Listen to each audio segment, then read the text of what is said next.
happy to welcome Desmond Howard to CBS Sports HQ on behalf of Townhouse Crackers. Desmond, before we get into it with you, tell us what you're doing with Townhouse.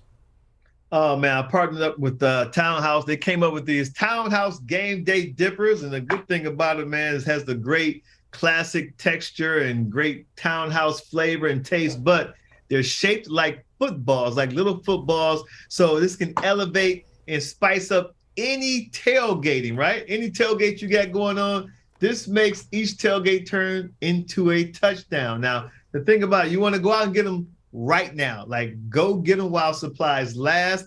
It's a limited amount, just kicked off in August. And check this out. When you do buy them, make sure you check the back, specially marked boxes, going to give you a chance to win the ultimate fan cave makeover, right? So make sure you look at the back of the box for specially marked boxes. You have a chance to make over your fan cave. But tremendous campaign. Obviously, great partnership, merging my two passions. I absolutely love football, especially college football. And this is probably one of the best tailgating snacks that you'll get. Don't forget, there are 3 dips too, 3 dipping techniques that I have for you, plus 4 recipes for these game day dippers. There you go. Desmond, I got to imagine Townhouse is very happy with what you've been able to do content-wise over the last week or so, because you're a hot commodity given the college football playoff prediction that you gave over the weekend. Not a single top 5 team preseason in your playoff prediction, which you gave on ESPN on game day. Can you take us through how you got here? Yeah, it's very simple, very simple. So it's so easy to just go with the flow and pick the teams who are slotted in those spots right now. You know, the traditional teams like the Alabamas, the Georgia, even Clemson.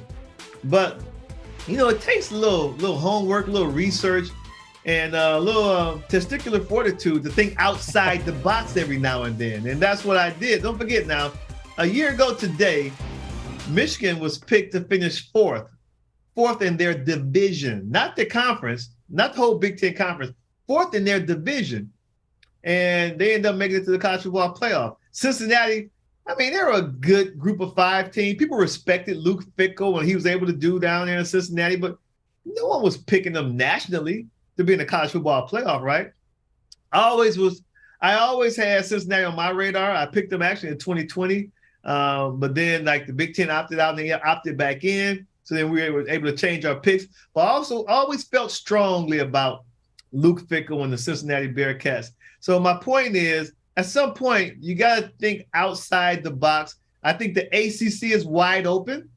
Clemson was the crown jewel of the ACC for, I don't know, maybe 8-10 years. But last year was a down year. This year they come into the ACC without both coordinators.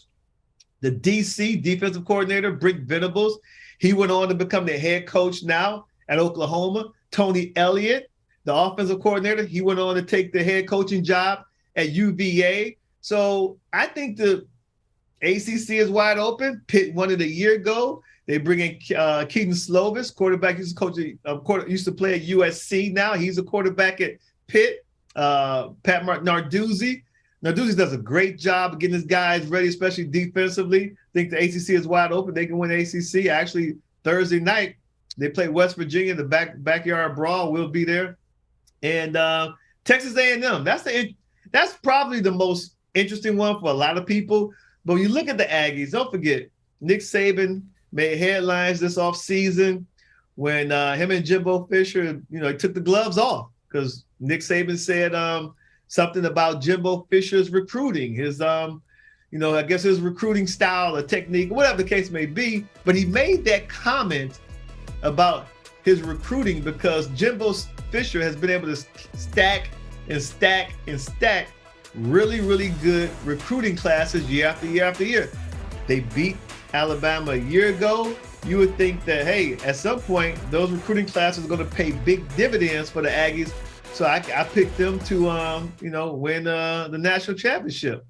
Our top-ranked recruiting class of all time for Texas A&M over at 24/7 Sports has been doing rankings for quite some time. Desmond, You give a detailed explanation as to why you see these 4 teams in the playoff. You also talk about your testicular fortitude, because most people are just going to pencil in Alabama and Ohio State. But boring, so boring. It is boring. It is. Yeah. What's the reaction been like to your prediction of those 4?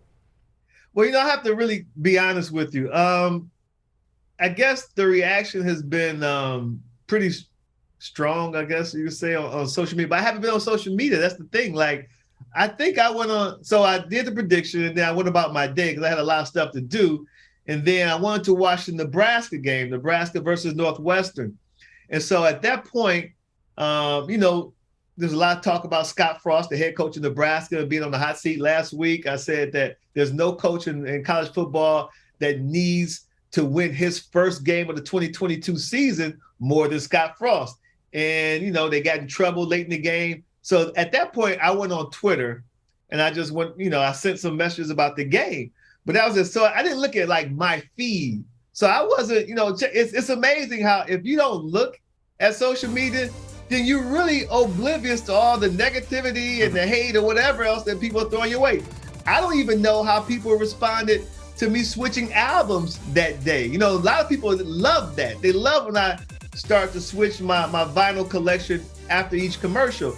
I don't even know how they responded to that because I never went on social media after the show was over. I was too busy. So I guess the reaction was kind of strong, but those are my picks. Like, how does this affect your life and your day? You can pick who you want to pick. I pick who I want to pick. Why does people get so emotional about my picks? Like, how does that affect your life? That part I don't understand. We love to be mad. We love to be fired up. And we love college football. It brings out the great reactions from everybody. Hey, I want to ask you about, as a former Heisman Trophy winner, you've got Bryce Young, who won it last year, and he's not the favorite going into this season. It's C.J. Stroud. As a former Heisman winner, do you think that someone who's already won it has to do all that and then some to get it a second time? Because we've seen Heisman voters basically say that since the 70s when Archie Griffin was the first and only to do that. Yeah, well, I think just off the cuff, the standard has already been set, right? So whatever your stats were that year, that was great. It was worthy of you winning the Heisman. But probably for a lot of voters, hey, been there and done that. We saw that movie before. We don't need to see that again. So at that point, when you put the standard here, what they need to do is see you now surpass that standard, do something even greater for some voters. With Bryce Young, I think he's in a really interesting situation simply because some people are saying that his teammate, Will Anderson, is the best player in college football. So now you're in a situation where normally it's like a receiver and maybe a running back, or a receiver and a quarterback or something like that. But now for an offensive player, which is Bryce Young, and now a defensive player, which is Will Anderson, being on the same team, and people are saying Will Anderson is the best player in college football, this creates a scenario where no matter how well Bryce Young plays, he may split votes, especially first place votes, with Will Anderson, his teammate. So not only do you look at the situation that happened a year ago where, okay, this is the standard, this is what he did, this is what he accomplished, and you have some voters say, okay, now you have to surpass that. But on top of that, he also is maybe fighting against not only, obviously C.J. Stroud is the guy who Vegas has penciled in as the favorite, but besides that, he may be splitting votes with Will Anderson, his own teammate, which makes it a much more difficult thing to overcome. Just one more for you, Desmond. It's about your maize and blue, and I'm sure you've seen it, the comments from Jim Harbaugh and the release that he's going to start both quarterbacks, one in week 1, the other in week 2. Cade McNamara week 1, J.J. McCarthy week 2. How do you think he's going about things, and do you agree with it?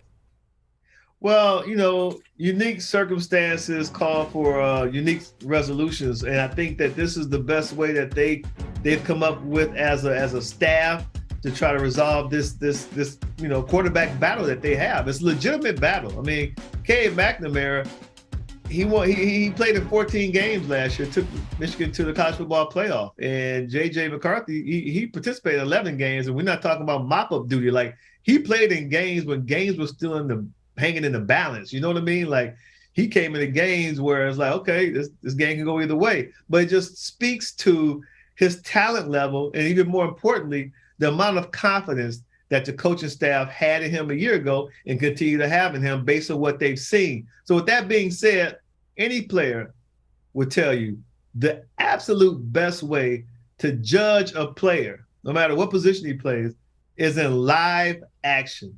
You know, you can try to set up game-like scenarios in practice, but those aren't the same because the bullets are live in game, right? And everyone's going for broke. So now he's taking this competition, meaning Jim Harbaugh, he's taking this competition to where it's gonna be judged by, you know, live bullets, by real game situation, real games, so to speak. So I understand it. It's a unique approach. But, I mean, it's where they find themselves today because they have two outstanding quarterbacks. Desmond Howard of Michigan and Green Bay fame. If you could only keep one, is it the kick return against Ohio State with the pose or the kick return against in the Super Bowl for the Green Bay Packers? Ooh, that's tough. That is tough, man. If you only – because I don't know if the one in the Super Bowl happens without the one in Ann Arbor. You know what I mean? Good point. Great yes, point. Sir. He's keeping them both. He found a way to keep them both. Desmond Howard joining us here on behalf of Townhouse Crackers. Enjoy the crackers, man. Absolutely. Have a good one. Do you want a sports network that delivers everything that matters about the game? The highlights, the picks, the instant analysis. No yelling, no fake debates, no politics. Hit the subscribe button and never miss a moment.